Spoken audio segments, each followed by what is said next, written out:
Bursa transfer musim panas 2025 membawa kabar kurang menyenangkan bagi AC Milan. Bek utama mereka Malick Thiaw dipastikan akan pindah ke Newcastle.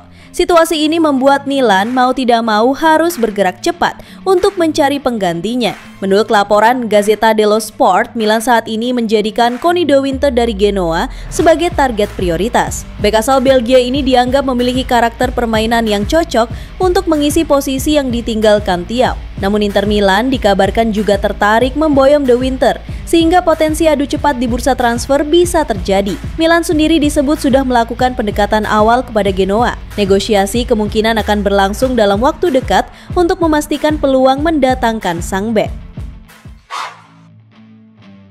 Pelatih Newcastle Eddie Howe akhirnya angkat bicara soal kisruh masa depan Alexander Isak di Newcastle United. Striker andalan asal Swedia itu tengah santer dikaitkan dengan Liverpool, yang kabarnya sudah melayangkan tawaran 110 juta euro namun ditolak. Howe menegaskan keputusan akhir ada di tangan klub, namun ia hanya ingin mempertahankan pemain yang punya komitmen penuh. Kalau membujuknya bertahan itu mudah, saya pasti sudah melakukannya sejak kemarin, ucap Howe usai timnya takluk dari Atletico Madrid. Situasi ini membuat masa depan sang striker menjadi sorotan utama. Apakah ia akan tetap menjadi jantung serangan di St. James Park atau memulai petualangan baru di Anfield? Setelah kepergian Alvaro Morata ke Como dan Tammy Abraham yang pindah ke Besiktas, AC Milan kini tengah mencari penyerang tengah baru. Saat ini, Santiago Gimenez menjadi satu-satunya striker nomor 9 yang tersedia. Transfer Dusan Vlahovic masih menemui kendala dan dianggap terlalu rumit untuk diselesaikan dalam waktu dekat. Karena itu, Milan lebih fokus pada opsi yang lebih realistis dan cepat terrealisasi. Rasmus Højlund menjadi kandidat menarik bagi pelatih Massimiliano Allegri. Menurut laporan dari Fabrizio Romano, AC Milan bahkan sudah memulai pembicaraan dengan perwakilan Rasmus Højlund terkait kemungkinan transfer sang pemain. Klub membidik kesepakatan berupa pinjaman berbayar senilai 6 juta euro dengan opsi pembelian permanen sebesar 45 juta euro. Atletico Madrid dikabarkan tertarik untuk mendatangkan penyerang sayap Manchester United Jadon Sancho pada jendela transfer musim panas tahun ini. Diego Simeone tertarik memanfaatkan kecepatan dan kemampuan teknis Sancho untuk memperkuat sayap Atletico yang membutuhkan kreativitas baru. Atletico kini telah memulai kontak dengan kubu Sancho, menawarkan peran kunci dalam sistem serangan balik mereka. Namun negosiasi bergantung pada kemampuan Atletico menyeimbangkan keuangan setelah transfer besar lainnya, ditambah persaingan dengan Dortmund dan potensi penolakan Sancho terhadap pemotongan gaji bisa memperlambat transfer. Manchester United belum berhenti berbelanja pemain meski sudah memperkuat lini depan dengan 3 amunisi anyar. Fokus tim kini beralih ke sektor tengah. Carlos Baleba, gelandang muda milik Brighton, menjadi target prioritas untuk mempertebal kekuatan di lini tengah. Namun, mendatangkan Baleba bukan perkara sederhana bagi MU. Brighton mematok harga hingga 104 juta pounds untuk melepas bintang mudanya tersebut. Nominal ini membuat proses negosiasi berpotensi berlangsung panjang dan sulit. Brighton diyakini enggan memberikan diskon karena menganggap sang pemain sebagai aset utama. Meski situasinya rumit, Manchester United tidak menunjukkan tanda-tanda akan menyerah. Mereka tetap menjaga komunikasi dengan pihak Baleba untuk membuka peluang kesepakatan. Strategi yang digunakan adalah dengan mendekati agen sang pemain secara langsung. Langkah ini diharapkan dapat mempermudah pembicaraan terkait kesepakatan pribadi. Juventus dikabarkan punya ambisi besar untuk merekrut Sandro Tonali dari Newcastle United.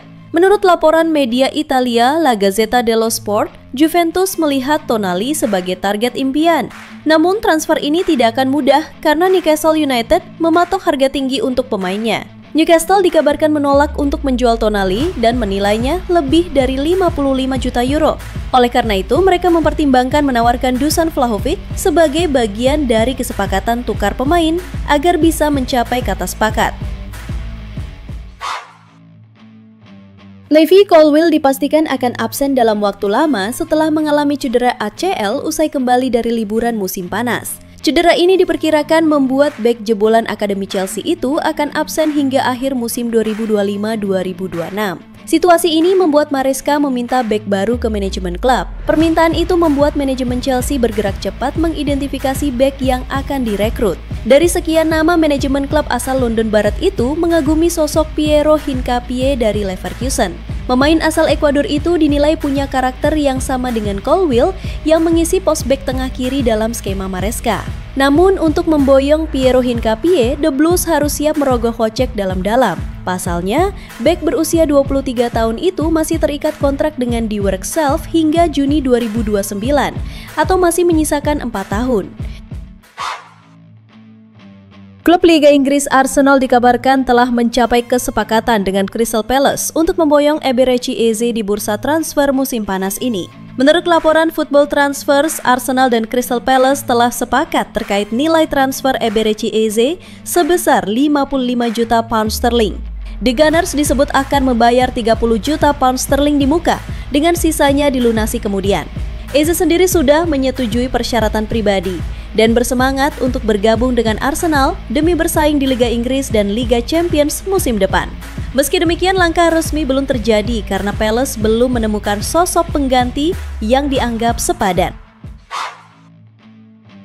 Real Madrid sudah melakukan sejumlah langkah besar di bursa transfer musim panas ini. Namun, klub tetap mempersiapkan masa depan dengan menyiapkan langkah besar berikutnya. Menurut laporan dari Vicages, Real Madrid siap mengaktifkan klausul pelepasan senilai 70 juta euro milik Rodrigo Mora, gelandang muda berbakat dari FC Porto. Rencana ini bertujuan mengamankan tanda tangan pemain berusia 18 tahun itu di musim panas ini. Namun, Madrid akan membiarkan Mora tetap berada di Porto selama 1 musim lagi dengan status pinjaman. Dilansir dari Football Insider, Manchester City diminta membayar mahal untuk menggait gelandang West Ham United, Lucas Paqueta, guna memperkuat lini tengah mereka. The Citizens melihat pemain Brazil itu sebagai kunci untuk membuat skuad semakin kompetitif di bawah Pep Guardiola. Namun, negosiasi menghadapi tantangan finansial dan persaingan. West Ham mematok harga 45 juta euro untuk Paqueta dengan klausul 85 juta euro yang baru aktif pada 2026. City berharap menyelesaikan kesepakatan di bawah angka tersebut. Namun, minat dari klub Arab Saudi memperumit situasi. Chelsea tampil superior saat menjamu AC Milan pada laga uji coba pramusim di Stamford Bridge. Bermain di hadapan pendukung sendiri, The Blues menang telak 4-1 atas Rossoneri yang harus bermain dengan 10 orang sejak awal babak pertama. Pertandingan ini menjadi debut Luka Modric bersama Milan. Namun, momen bersejarah itu berakhir pahit. Tim asuhan Massimiliano Allegri kesulitan bangkit setelah kehilangan 1 pemain pada menit-menit awal, sehingga Chelsea leluasa mengontrol jalannya laga. 4 gol kemenangan Chelsea dicetak oleh Joao Pedro, 2 gol Liam Delap, dan gol bunuh diri Andrei Kubis. Sementara AC Milan mendapat gol hiburan pada menit ke-70 dari aksi Yusuf Fofana.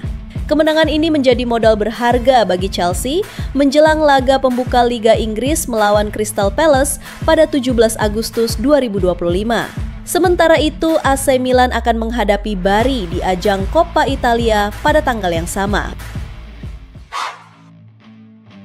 Napoli menunjukkan performa gemilang dengan mengalahkan Sorrento 4-0 dalam pertandingan persahabatan pramusim di Stadio Teofilo Patini. Pertandingan ini menjadi ajang unjuk kekuatan bagi skuad asuhan Antonio Conte menjelang musim baru. Gol pembuka dicetak oleh Lorenzo Luca pada menit ke-12, disusul oleh gol Scott McTominay pada menit ke-21. Di babak kedua, Luis Hassa menambah keunggulan pada menit ke-75. Menjelang akhir laga, giliran Romelu Lukaku yang mencatatkan namanya di papan skor, memastikan kemenangan telak 4-0 untuk Napoli. Setelah duel ini, Napoli masih memiliki 1 laga pemanasan melawan Olympiakos sebelum memulai musim resmi menghadapi Sassuolo di pekan perdana Liga Italia. Crystal Palace mencatatkan kejutan besar dengan mengalahkan juara Liga Inggris Liverpool dalam pertandingan FA Community Shield 2025 di Stadion Wembley. Pertandingan ini berlangsung alot. Crystal Palace sangat menyulitkan Liverpool, terutama di babak kedua. Gol Crystal Palace dihasilkan Jean-Philippe Mateta dan Ismail Lassar. Sementara itu, gol Liverpool dicetak oleh Hugo Ekitike dan Jeremy Frimpong. Skor 2-2 bertahan sampai waktu normal berakhir dan penentuan pemenang dilakukan via adu penalti. Di sini, Crystal Palace sukses unggul 3-2 atas Liverpool dan menjadi juara Community Shield.